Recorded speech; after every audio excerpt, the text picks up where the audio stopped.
Crysis was born right after or during the last phase of Far Cry. For me, it was about, well, the first reaction was I have enough of jungles. That was only the first reaction for about a couple of minutes. And I said, no, I'm not done actually with it yet. So I went to one of our art directors and went to Magnus. Shivat described it pretty close. He said, I want a jungle scene. It should be in the sunrise. You should see inside a sphere that is frozen inside, and there's an alien ship. That was basically the criteria.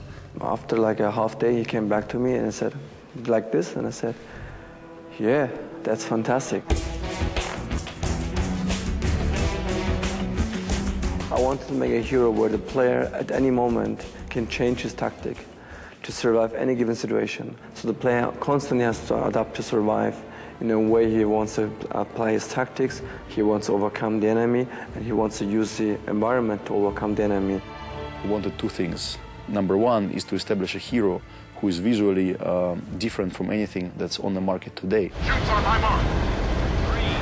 And the reason number two is that as the game developed, as we played it, we figured out that it would be cool to have different abilities according to the situation. So the nano suit was born, where he can change his speed, strength, armor, and go to cloak if needed.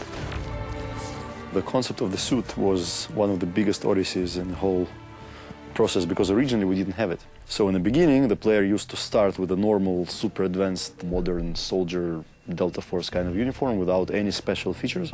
And later on, he used to upgrade to some armor, just big tank-looking guy. We talked a lot about Japanime and, you know, Japanese anime, and using that and saying, okay, or comic books, and saying, well, if I'm going to jump up in strength mode, how am I going to look when I do that? You know, am I just going to look like I'm jumping, or am I going to have this cool Batman type pose? So we went for the Batman pose. The nanosuit brought another challenge actually to the level design, because with those enhanced abilities, you know, if the player suddenly can make 3-meter high jumps, if he can run 30 meters in just a couple of seconds, you have to really think differently about your level design. And now really I play on other games and I find myself wanting to do like nano sprint, and it's not there, and I'm just like, oh, this game this isn't fun now.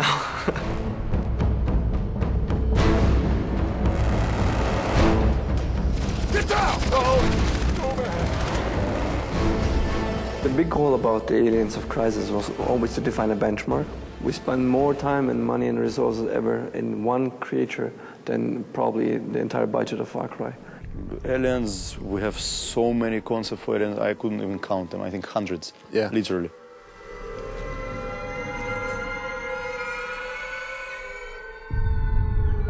Reference-wise, we looked a lot at underwater little strange fishes and creatures.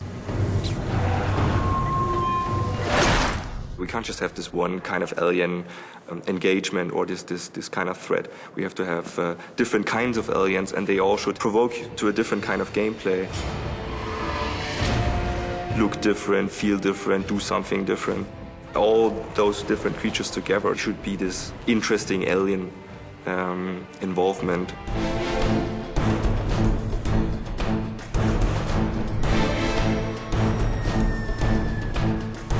Reality is, for me, a means of accepting, of buying in the gamer. The average age, statistically shown, is about 25 years old now, today. And they're much more academic or smarter than they were 10 years ago. So ultimately, they have expectations which have become bigger and bigger and bigger. For that matter, more real and more real and more real.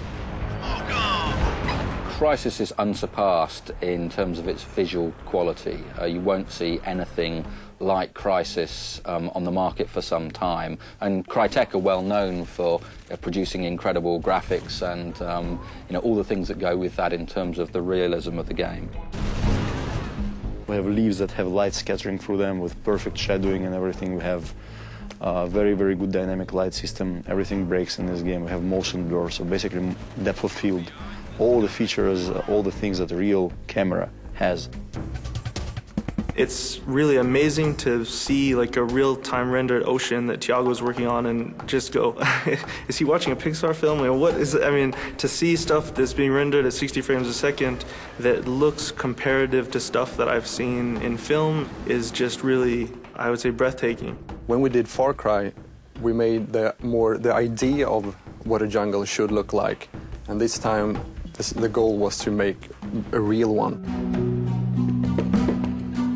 The most fun part about the research process was that we got to fly to Tahiti.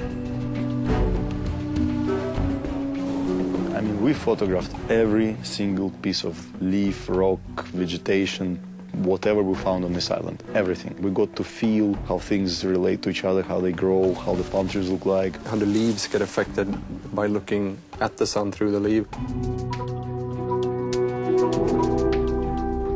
If you manage to do that, get the little things right, you get a very good sense of immersion for players. One example, which used to be used very, very broadly in games, is, for example, lens flares on cameras, which isn't something you see in real life. If you walk around, you don't see lens flare. But the visual impact of that feels real to the player. Initially, we set the direction. We said we want to be as photoreal as possible, or for that matter, video real as possible, but also be as interactive as possible. And our technology team, our CryEngine team, said back then, you cannot have both directions. You have to either go photoreal or more interactive. And I said, no, I want both. I did compromise, said, let's try to get both. It's like, okay, yeah, we're gonna do everything, and we want it to look amazing. And it's like, okay, well, that's gonna be a little difficult. And then after almost like 1.5 years, I see the first tree ever break in this company. It doesn't sound like a big deal to have a tree breaking in computer graphics, but the thing is the tree looked super real. But then when you shoot it, it started breaking exactly where I shot it and it fell over realistically. In gaming, that's a major achievement. And for that moment when this happened, two extreme directions we had in mind actually came together. The only problem was back then it was only one tree. And we said now we have to be able to destroy every tree in the world.